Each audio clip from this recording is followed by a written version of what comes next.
Hi everyone, I'm Tia Ogide. I would like to talk about a very important book that I read recently, a motivational book that has changed my life in the recent months. And the title is Think Like a Billionaire, Become a Billionaire. So I'm going to tell you 30 things I learned from this book. Uh, it's a very powerful book. I think everyone should read it. So I'm going to list them as soon as possible. So the first one says that billionaires rule their spirit. It says that what sets apart billionaires from the regular people is that they rule their spirits against bad habits. So there are some habits like drinking soda every time, and it says if you calculate the amount of soda you drink in a month and in a year and you multiply it by maybe 20 years, you realize that that money could have been invested in something very worthwhile. So it says that you should rule your spirit. It says like having like a one night stand can lead to consequences, such as having a child that you cannot cater for, and just imagine how you'll be paying child support on that child for life just because of few minutes of pleasure. So that's one thing I gained. The second thing I gained is that he said billionaires prepare for tomorrow, today. He said that his father used to read, and you ask him, what exam are you preparing for? And the father will say, I'm just preparing in case God brings any opportunity my way. So he said that's how billionaires think. It's not that when you see a land or a property, you now start looking for money to buy it, that you should start saving for the property now or whatsoever it is, or you should start reading for where you want to go tomorrow, today. So that's how billionaires prepare for tomorrow. The third thing I gained is that billionaires take risk. So it says that you should take risk, that if you don't take risk, you will just be where you are. And it says that God will not open the abundant blessings that he has for you. So he said that if the Israelites did not take a risk that they were going to go to the promised land, they would have been where they are and they wouldn't have gotten their abundance. He said God will still provide for you, but it won't be as much. God will just provide enough that you need at that time. So he said you should take risk to go into your promised land. That is the third point again. So number 4, it says that you should not spend much time talking, rather you should spend much time doing. A lot of us spend much time talking, and I know I also have that habit. Sometimes I'll say, okay, I'll have a feeling that I should do something. Instead of me doing it right away, I'll be consulting people, and that is taking your time. And a lot of us do this too. So we spend more time talking rather than doing what we are supposed to do at that time. So it says we should take a few chances. Number 5, we should take a few chances and do other things, step into other things that might bring in that might bring in other new areas. That those chances you take, those few chances you take, might be what will catapult you into wealth. And don't be going through the familiar route all the time. So it's true, a lot of us have taken, some people have taken chances and they have grown very wealthy. So we should take those few chances into consideration. Oftentimes we should venture into some unfamiliar paths. Number 6, it says we should study and learn, then we should apply what we have learned. Many of us attend webinars, we attend conferences, but we have not applied what we learned. And if you don't apply what you learned, you will just still be in the same position. Some people say that when you apply knowledge, that's when it's power. So you apply the knowledge so you can become more powerful. So he said that's what billionaires do. They study and learn, then they apply the knowledge they have learned. Number 7, he says you have to keep on trying and trying again. Imagine, he says that if you are looking for a spouse, maybe a husband or a wife, you will not say, oh, because you have gotten your heart broken, you are not going to have any husband or wife again, that you have to keep on trying. No matter how you have failed, you stand up again.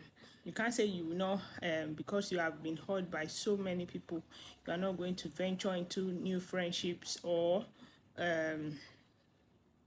do things that would make your life better. So that's another point I gained.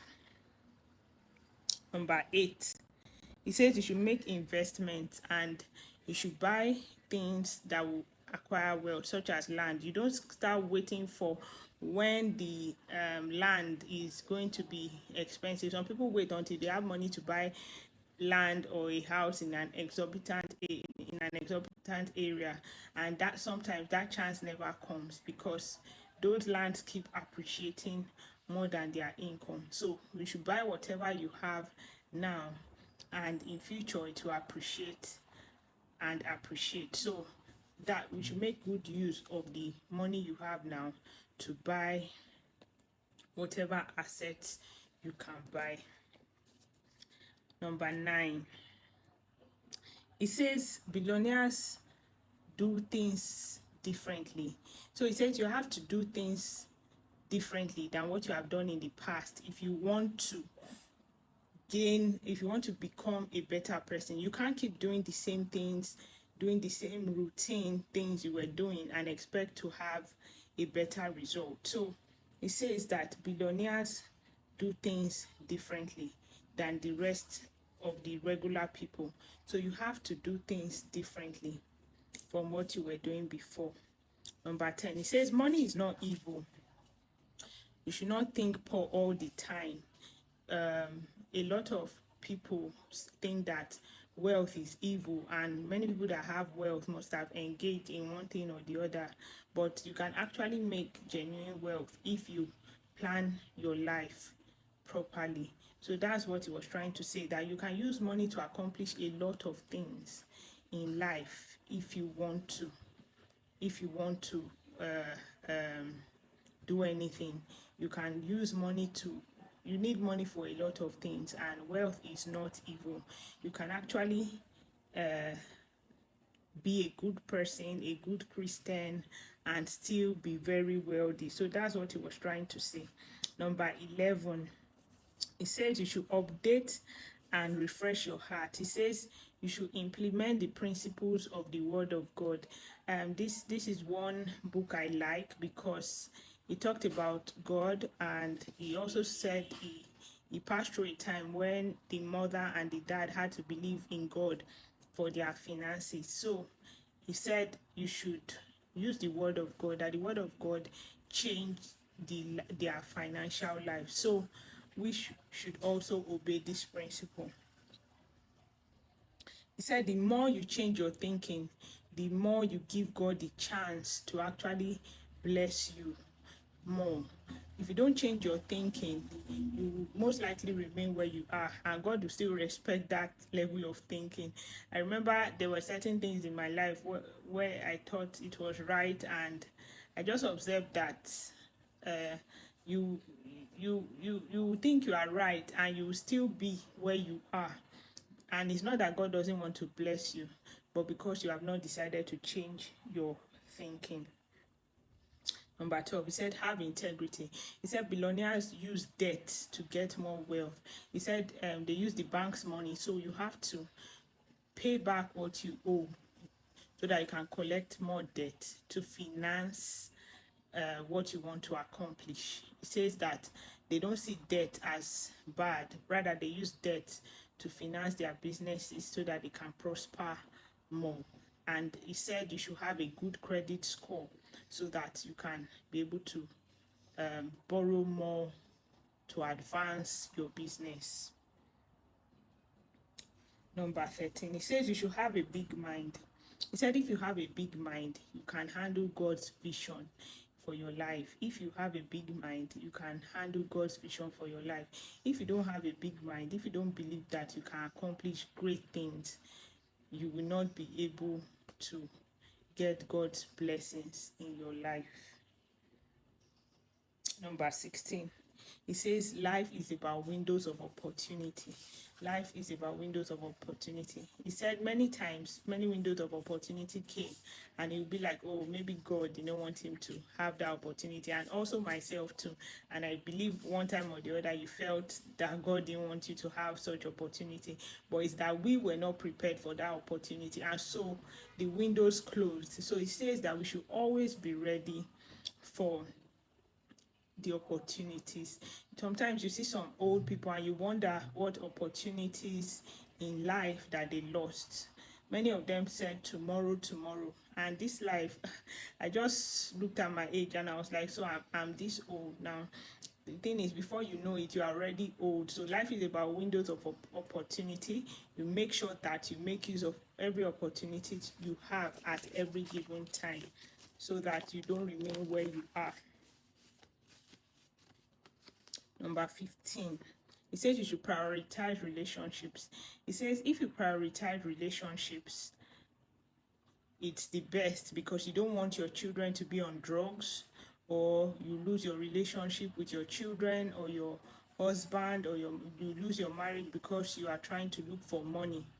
Because in your case for looking for more money, you lose the people that are important to you. It says that we should not, that we should try and have all-round success.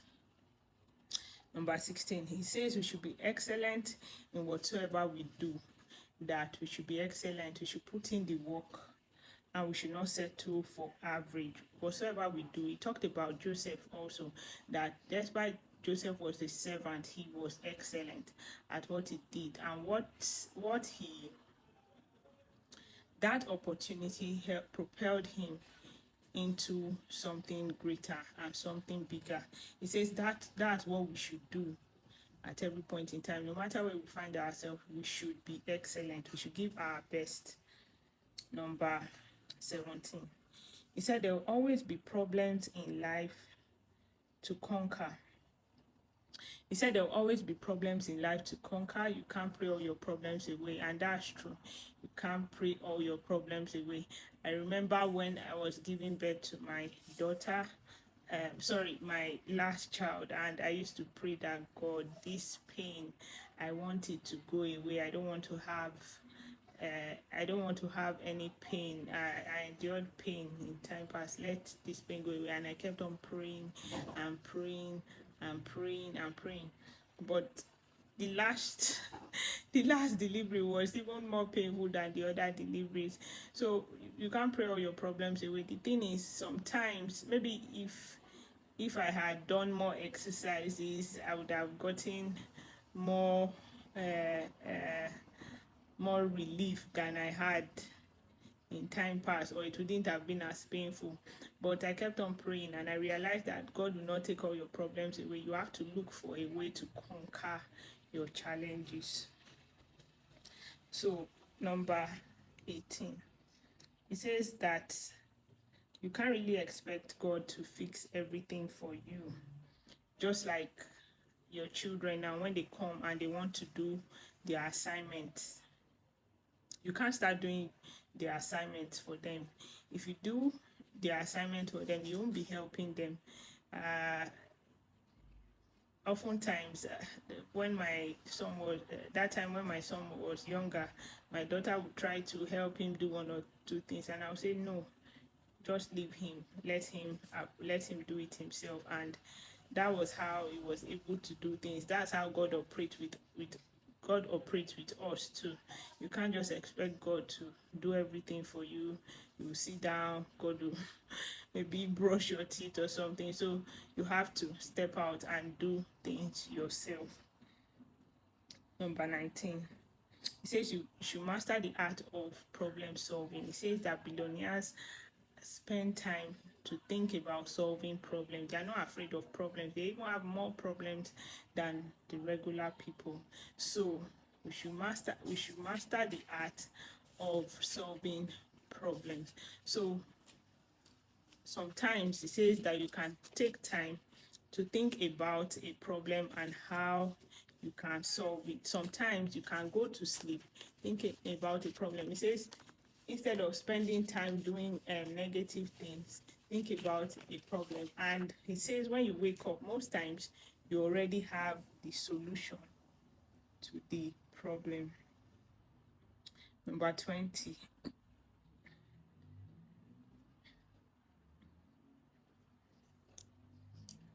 Number 20, he says you should give to receive. Give so you can receive. Give so you can receive.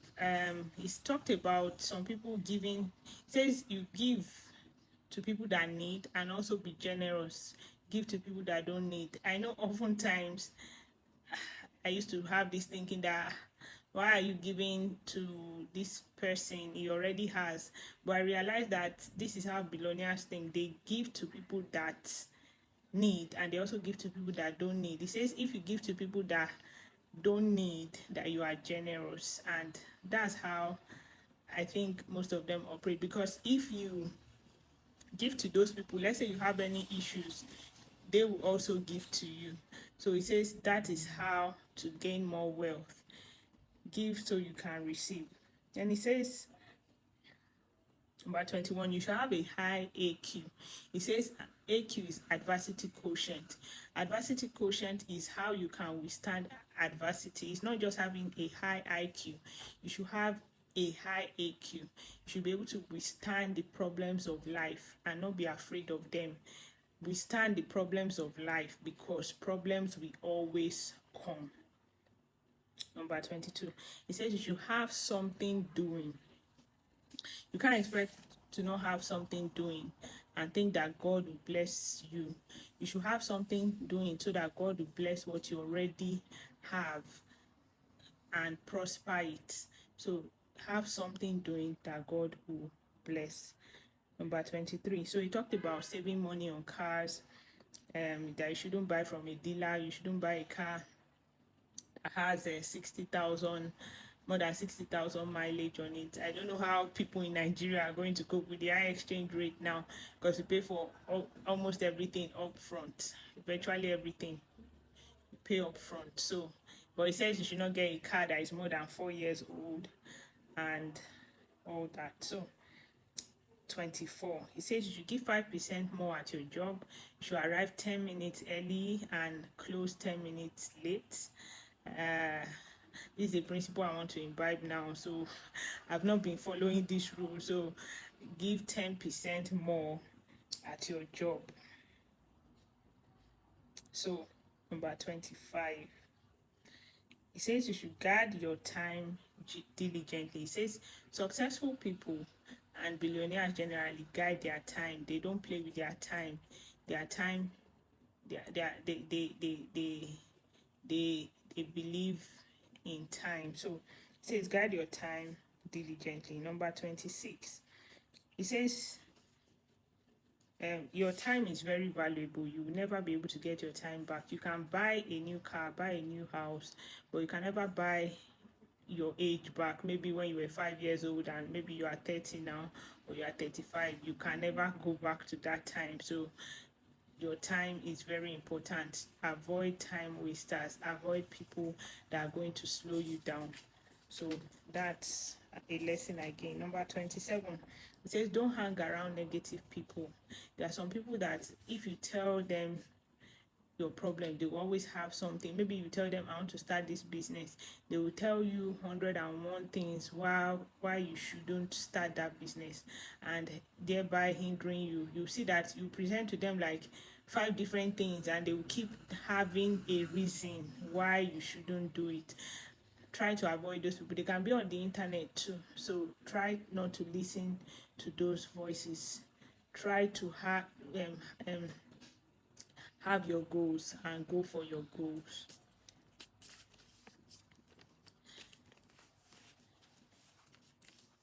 Number 28, it says make good investments. It said you can have a house, buy a house, live in it.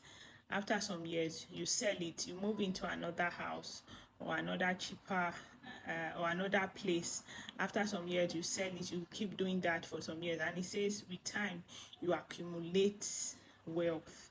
With time you accumulate wealth. I remember many years back, one of my friends told me that her father was in a highbrow area before he sold it, moved to another place. Then he sold it, moved to, and I was just like, your father must have made a lot of money. Instead of me then to think of, oh, how do I accomplish this? I just remember that if I had, God also used her to say something to me, but I was not ready. I wasn't thinking towards that direction. So it all boils down to our thinking, how we are able to receive the information being given to us. So imagine if I had started back then, how much wealth I would have made.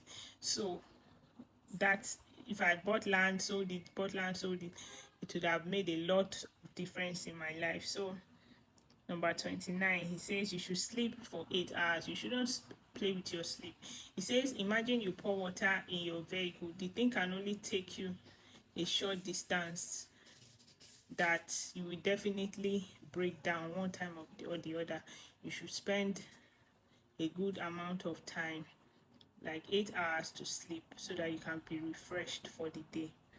Number 30, it says use sticky notes or write down what you need to get done. If you keep putting everything in your head, oh, I have to get this done, I have to get that done, you will see that you'll be worked out. It says write them down, write them in sticky notes, so that you can have more space in your memory to accomplish greater things, so that your mind is not clogged up. So let me know if you gained one or two things too.